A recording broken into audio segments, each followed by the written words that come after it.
வணக்கம். உங்கள் விக்கிராஜ்.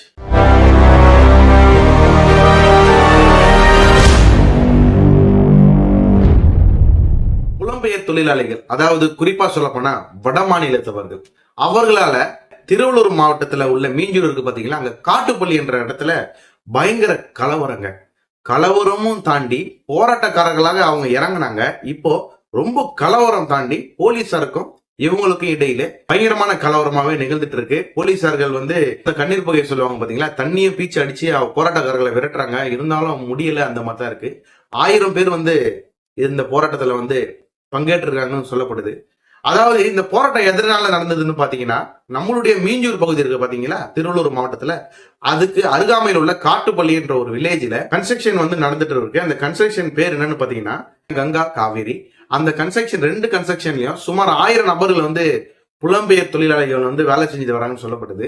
அந்த 1000 நபர்களும் செஞ்சுட்டு இருக்க சமயத்துல ஒரு நபர், அதாவது அமர் பிரசாத் என்ற ஒரு நபர், உத்தரப்பிரதேச மாநிலத்தை சார்ந்தவர், வயது 35. இவர் என்ன பண்றாரு, வேலை செஞ்சுட்டே இருக்கிற சமயத்துல நிலை தடுமாறி கீழே விழுறாரு. கீழே விழுந்தவர் மருத்துவமனைக்கு கொண்டு போறாங்க. லைட்டா காயம் அப்படின்ற மாதிரி தான் கொண்டு போறாங்க. ஆனா கொண்டு போற சமயத்திலே அவர் உயிர் பிரிந்ததா சொல்லப்படுது. இவரை ஸ்டான்லி மருத்துவமனையில அனுமதிக்கிறாங்க. நெக்ஸ்ட் பிரேத பரிசோதனை செய்யறாங்க. இருந்தாலும் மீதி இருக்கிற அந்த வட மாநிலத்தவர்கள் என்ன சொல்றாங்க பாத்தீங்கன்னா, இந்த பிரேத பரிசோதனையில எங்களுக்கு நம்பிக்கை இல்லை அப்படின்ற மாதிரி இவங்க சொல்றாங்க. நெக்ஸ்ட் இவங்க போராட்டமாவே இதை வழிநடத்திட்டு போலான்னு சொல்லிட்டு போராட்டமே இறங்கி செய்ய ஆரம்பிச்சிட்டாங்க.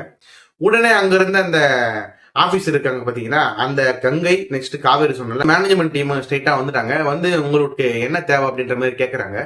கேட்டதும் இல்லாம இவங்க என்ன சொல்லியிருக்காங்க பாத்தீங்கன்னா, அந்த இறந்தாரு பாத்தீங்களா, அந்த பர்சனுக்கு வீட்டுக்கு 5 லட்சம் ரூபாய் நிதியுதவி அப்படின்ற மாதிரி அறிக்கை விடுறாங்க. நெக்ஸ்ட் இவருடைய பிரேதத்தை அவங்களுடைய உத்தரப்பிரதேச மாநிலத்துக்கு பிளைட் மூலமாக கொண்டு போய் சேர்க்கிறோம் அப்படின்ற மாதிரி இவங்க சொல்றாங்க. இருந்தாலும் அந்த புலம்பெயர் தொழிலாளர்கள் என்ன சொல்றாங்க பாத்தீங்கன்னா, இதெல்லாம் பத்தாது, எங்களுக்கு நீதி வேணும் அப்படின்ற மாதிரி பயங்கரமா போராடிட்டு இருக்காங்க.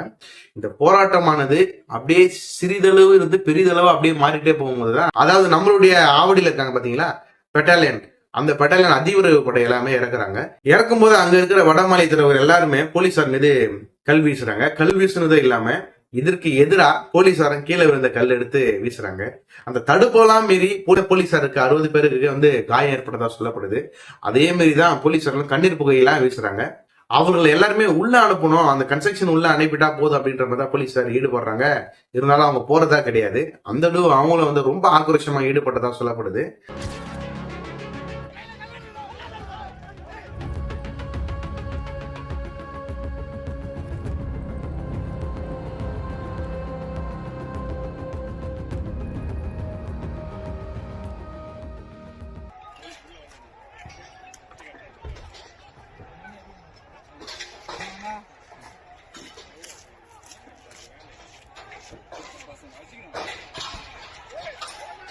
அழைச்சி அதுல ஈடுபட்ட எல்லாருமே கைது பண்ணிருக்காங்க. அதுல 120 பேரை பிடிச்சிருக்காங்க, விசாரணை பண்ணிட்டு இருக்காங்க. அதுல 29 பேர் ரிமாண்ட் பண்ணி போலீஸ் சிறையில அடைச்சிருக்காங்க. ஆனா இதுல என்ன விஷயம் பாத்தீங்கன்னா, போராடுறது இந்திய குடிமகனாகிய எல்லாருக்குமே கொடுக்கப்படுற மிகப்பெரிய உரிமை.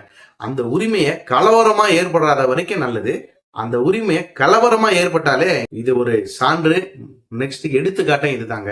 இதுல என்னன்னு பாத்தீங்கன்னா, நம்ம செங்குன்றம் துணை ஆணையர் இருக்காரு பாத்தீங்கன்னா பாலாஜி, அவருக்கும் இதுல பயங்கரமான காயம் ஏற்பட்டதா சொல்லப்படுது. போலீசாருக்கும் ஹாஸ்பிட்டலுக்கு கொண்டு போறாங்க. அதே சமயத்துல அங்க இருக்காங்க பாத்தீங்கன்னா வட மாநிலத்துல, இவங்களையும் கொண்டு போறாங்க. ஆனா நம்மளுடைய தமிழ்நாடு போலீஸ் இதுல குறிப்பா சொல்லி ஆகணும். ஏன்னா இதுவே வேற ஏதாவது ஸ்டேட்னு பாத்தீங்கன்னா அவங்க மேல ரொம்ப வெறுப்பே ஏற்படும்.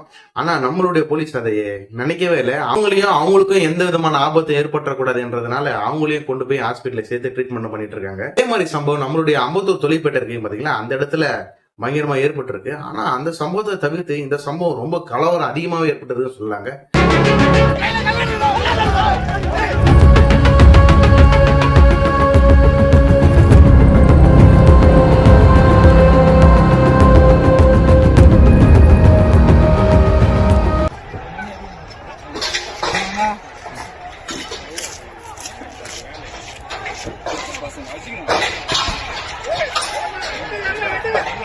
இது போல அந்த அங்க இருக்கிற அவங்க ஸ்டே பண்ணியிருந்தாங்க பாத்தீங்கன்னா, அந்த வீடு ஃபுல்லாவே அடிச்சு உடைச்சிருக்காங்க. அந்த கன்ஸ்ட்ரக்ஷன் இடமே அவங்ககிட்ட இருக்கிற துணி மணி எல்லாத்தையும் போட்டு கொளுத்திருக்காங்க அப்படின்ற மாதிரி தான் சொல்லப்படுது.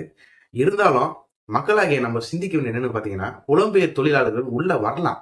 அவங்க எல்லாருக்கும் உரிமை இருக்கு. நம்மளுடைய அரசியல்வாதி என்ன சொல்றாங்க பாத்தீங்கன்னா, அவன் உள்ள வந்தானே ஆட்சி இந்த மாதிரி ஆகும் அந்த மாதிரி ஆகும்னு சொல்றாங்க. தமிழர்கள் தமிழ்நாட்டுல மட்டும் இல்லைங்க, ஆந்திரா, தெலுங்கானா, கர்நாடகா, பீகார், உத்தரப்பிரதேசம், டெல்லி, இங்கே நம்மளுடைய இந்தியாவில மட்டும் இல்லாம உலகெங்க நம்ம நிறைந்து இருக்கிறோம், உலகெங்க நம்ம பயணிக்கிறோம்.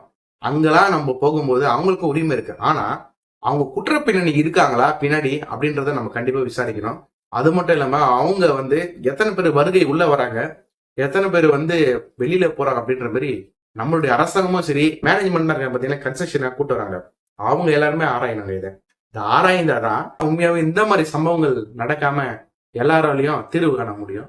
மக்களாகிய நீங்க சிந்திக்க வேண்டிய விஷயம் என்னன்னு பாத்தீங்கன்னா, நம்ம கூட இருக்கிற நம்மளுடைய சக நண்பர்களா சரி, நம்ம வீட்டு அருகாமையில் இருக்கிற புலம்பெயர் தொழிலாளர் யாரா இருந்தாலும் நம்ம அவங்ககிட்ட என்னடா இவன் என்ன முறைக்கிறான் அப்படின்ற மாதிரி நம்ம சண்டை போடாம அவங்களே நேசிச்சு சில விஷயங்கள் குளறுபடிகள் ஏற்படாமல் இருக்க நம்மளையும் இதை நினைக்கணும். அவங்கள பார்த்தாலே தீண்டத்தக்காத மாதிரி நம்ம நினைக்க கூடாது. ஏன்னா அவங்களும் மனுஷங்க. நம்ம எங்க அங்க போய் வேலை செய்யறோமோ அங்க நம்மளுக்கு எவ்வளவு போராட்டம் வந்தாலும் அங்க சில நல்லவர்கள் இருப்பாங்க, அவங்க மூலியமா நம்மளுக்கு தீர்வு கிடைக்கும். அதே மாதிரி நம்மளை நம்பி இங்க வரவங்களுக்கு தீர்வு கிடைக்கின்றத உண்மையாவே இந்த காணொலி மூலியமாக உங்களுக்கு தெரிவிக்க விரும்புகிறேன். மேலும் இன்னொரு வீடியோல உங்களை நான் சந்திக்கிறேன்.